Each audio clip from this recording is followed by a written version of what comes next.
Hello everyone, I welcome you all to this lesson. Today I am going to discuss line by line explanation, word meaning, poetic devices, theme and moral of the poem How to Tell Wild Animals, which is written by Carolyn. So here I begin. First of all, I will discuss the title of the poem How to Tell Wild Animals. This is a humorous poem which suggests some dangerous ways to identify wild animals. The poet gives a beautiful description of the Asian lion and the Bengal tiger. He also describes the leopard and the bear. He points out to the hyena for his shining face and smiling face and the crocodile for its tears. The poet also describes how the chameleon changes its color. The poet suggests that it is very risky to be in such a close proximity to these wild beasts. The poem is very educative as it tells us about various features of wild animals. Now, a brief description about the poetess Carolyn. Carolyn was an American poet. She was born in Rahway, New Jersey, in the United States of America on 18 June 1862. Her first book was published in 1896. She died on 26 March 1942. She is largely remembered for her popular mysteries, children's book, and humorous verse. Now a brief description about the poem How to Tell Wild Animals. The poet suggests some dangerous ways to identify wild animals. The suggested ways create humor and thus makes the poem humorous. He says, if you ever visit a jungle in the east and you happen to encounter a lion, a tiger, or a leopard, you will be able to identify them by the way they attacked you. Identifying while dying, the idea makes us laugh. He also tells us to identify a bear from its friendly hard bear hug, a hyena from its laugh, and a crocodile from its weeping while swallowing its victim. If one cannot see anything on the tree, then there must be a chameleon, as it has the quality to change its color according to its surroundings. This is the strange word of some of the wild animals. Now I start with the first stanza, and the lines are, if ever you should go by chance to jungles in the east, and if there should to your advance a large and tawny beast, if he roars at you as you are dying, you'll know it is the Asian lion. Now the word meaning. Ever means at any time. Chance referred to all of a sudden or to an important opportunity to do something. Jungle means forest. Advance means to move forward towards something, often in order to attack or threaten. In the east, refer to the eastern region. Large means huge. Tawny means brownish yellow in color. Beast means a dangerous animal.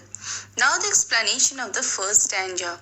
In the first stanza, the poetess cautions the readers against the wild animals and the sound in the jungle, found in the jungle, and how they can recognize the various animals in the jungle of the east.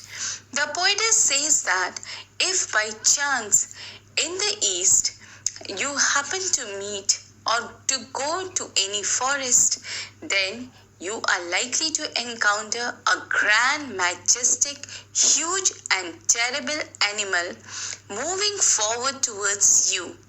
You will notice that it is a brownish yellow in color, and if that beast roars loudly at you and you feel that you are going to die due to fear, that is, it's terrifying you to death, then you will come to know that it is the Asiatic lion, whose roar you are hearing.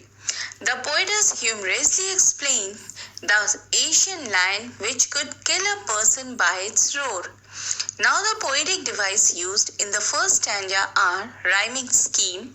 It is a literary device in which the last word of each stanza is giving a musical effect.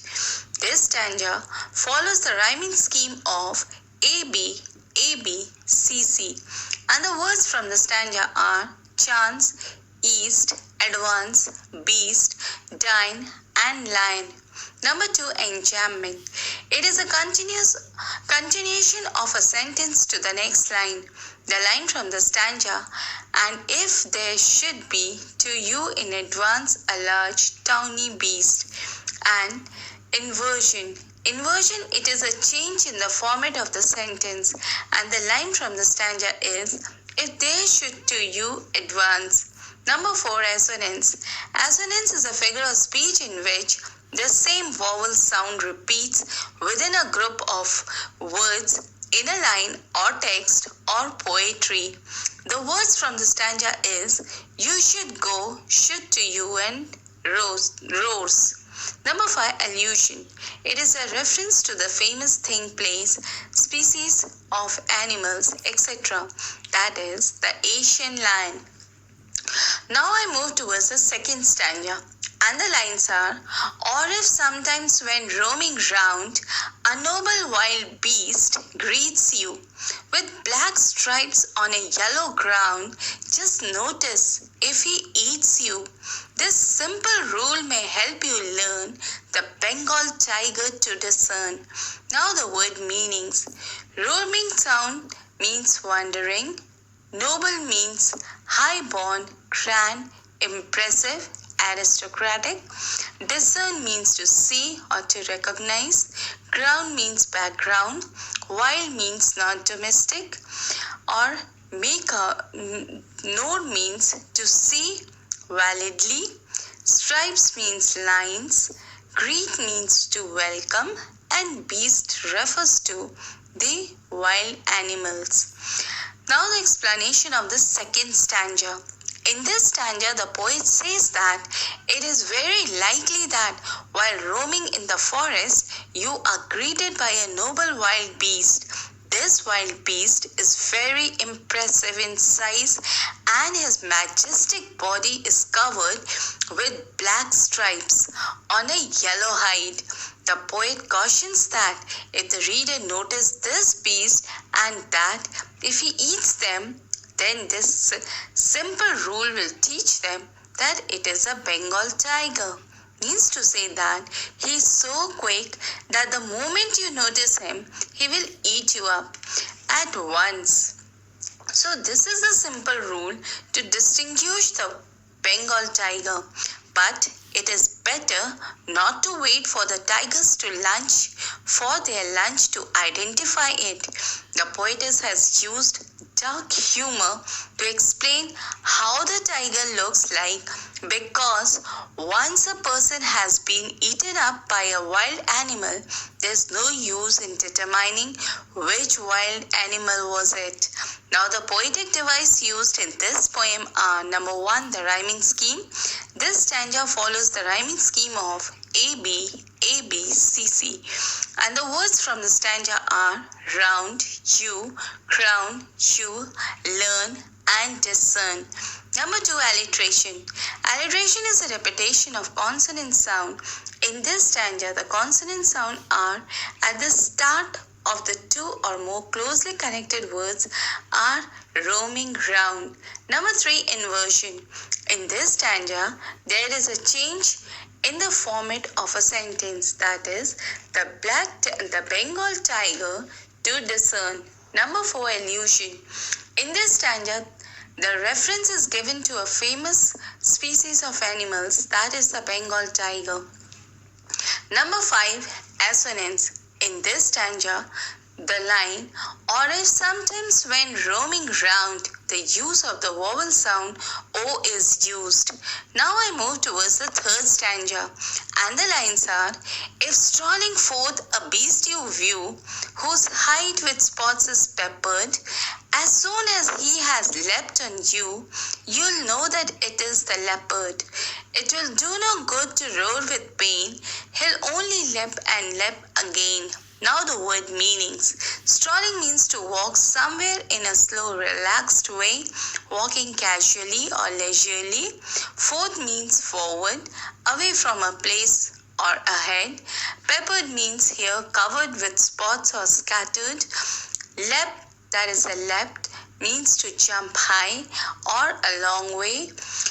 Hide means animal skin. View means to see. Sports refers to marks. Spots refers to marks. Peppered means scattered.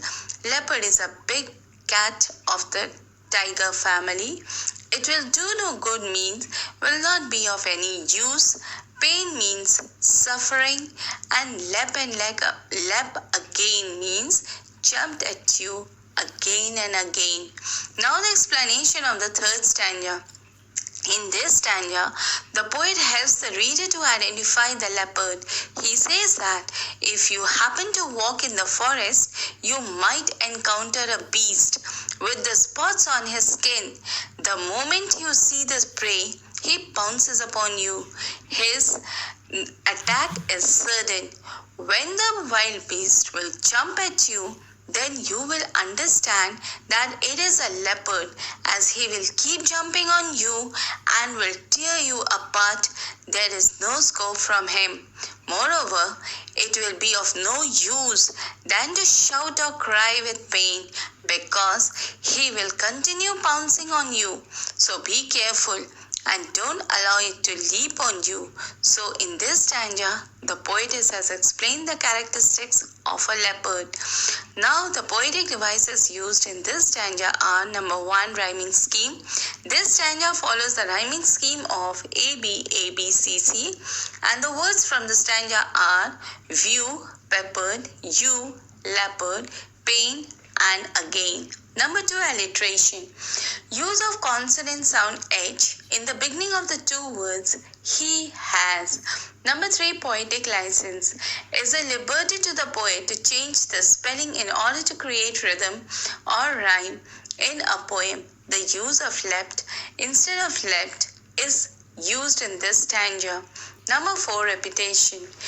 Use of leap word in the last line is a repetition. Assonance. Use of vowel sound O. The word in the stanza are strolling forth you, who spots and do no good to roar. Number 6, consonants. Use of I sound. The line from the stanza is he'll only leap and leap again. Now the fourth stanza. And the lines are: if when you're walking round your yard, you meet a creature there who hugs you very, very hard, be sure it's a bear.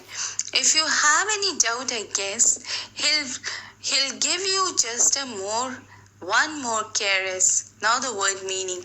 Yard means a piece of land next to or around your house or backyard or the lawn area of the house. Creature means animals. Caress means a gentle and loving touch. It will hug means embraces you tightly. Very hard means holds tightly. Be sure means you must be sure about it. Doubt means suspect, and guess means I can make a guess. Now the explanation of the fourth stanza. In this stanza, the poet says that if you are walking in the lawn of your house and you meet a creature which hugs you tightly, it is a bear. She further adds that if you are still in doubt regarding the animal, the easiest way is that he'll keep hugging and touching you very gently. This act of his will make you sure about its identity. You will come to know that it is a bear. The bear impresses a person again and again till death. Now the literary device used in this stanza are: number 1, the rhyming scheme. This stanza follows the rhyming scheme of ABABCC, and the words from the stanza are yard, there, hard, bear, guess, and caress. Number 2, enjambment is a continuation of a sentence to the next line. The line from the stanza is: if you are walking round your yard, you meet a creature there. Alliteration. In this stanza, the use of W sound when walking, use of H sound who hugs, use of B sound in be bear is seen. Number 4, assonance. Assonance in this line meet a creature there, the use of vowel E is seen. Now I move towards the 5th stanza, and the lines are: though to distinguish beast of prey, a novice might not blast, the crocodile you always may tell from the hyena thus. Hyenas come with a merry smile, and if they weep, they are crocodiles. Now the word meanings. Though means although, that is the difference. Distinguish means to find. Beast of prey refers to an animal, a bird, etc. that is hunted, killed, or eaten by another. Novice means someone or someone new to the job or a beginner. Nonplus means a puzzled, confused, surprised. Hyena means a wild animals like a dog that eats the meat of animals that are already dead and has a cry like human laugh. Crocodile is a large reptile animal. If the weep means if the animals weep or cry. Now the explanation of the 5th stanza. In this stanza, the poet says that someone who is new to the job of recognizing animals, it would be like a puzzle to recognize animals that hunt other animals for their food. So here the poet tries to help out the reader by telling the difference between the two animals. He says that hyenas will be smiling, whereas if it is a crocodile, it is always in tears. Both of these animals are dangerous, as the poet says that a hyena is always laughing as it swallows its victim. A laughing hyena's voice resembles humans' laughing sound. A crocodile, on the other hand, is said to shed tears while eating its prey, so that the poet warns the reader that not to wait either for the hyena to laugh or for the crocodiles to weep. Now the literary device used in this stanza are the rhyming scheme. This stanza follows the rhyming scheme of ABABCC, and the words from the stanza are pray plus may, thus smiles and crocodiles. Number 2, alliteration. In this stanza, the sound of N is novak and non-plus. Use of the sound is there. And number 4, enjambment is a continuation of a sentence to the next line. And the line from the stanza are: though to distinguish beast of prey, a novice might not plus, and the crocodile you always may tell from the hyena thus. Now I move towards the 6th and the last stanza, and the lines are: the true chameleon is small, a lizard sort of thing. He hasn't any ears at all, and not a single wing. If there is nothing on the tree, it's the chameleon you see. Now the word meaning. Chameleon is a small lizard that can change color according to its surroundings. Lizard means a small reptile. Now the explanation of the 6th stanza. In this stanza, the poet describes a chameleon, which is a small garden lizard. It does not have ears or wings. The poet says that if you are unable to see a thing on the tree, then it must be a chameleon is sitting on it. A chameleon is an expert at camouflage. It changes color as per its surroundings and is therefore difficult to see. This capacity of camouflage, this helps the lizard in saving itself from its hunters. Now the poetic device used in this stanza are: number 1, rhyming scheme. This stanza follows the rhyming scheme of AB, ABCC, and the words from the stanza are small, things, all, wing, tree, and sea. Number 2, alliteration. Use of H sound in he, hasn't. Number 3, consonants. Use of G sound in single wing. Now I move towards the theme of the poem. The theme of the poem is to create humor. The poet creates humor by suggesting dangerous ways of identifying wild animals. One can identify most of the beasts while they are attacking. Instead of shouting for help or trying to protect yourself, you are busy identifying the attacker. This idea creates humor. We find some humorous description about the animals in the poem. The poet has created it by the selection of the words and his pattern of explaining. As the Bengal tiger is described noble to bear hugs and the hyena smile. Every animal is unique, has their own special trait, color, size, and characteristics. Now the moral of the poem. In this poem, the poetess has used humor which seemed to warn the readers against venturing too close to these wild animals, which is the moral of the poem. With this, I come to an end of the lesson. The poem has been read and explained to you. I have also discussed word meanings, poetic devices, theme and moral of the poem. Thank you for watching this video.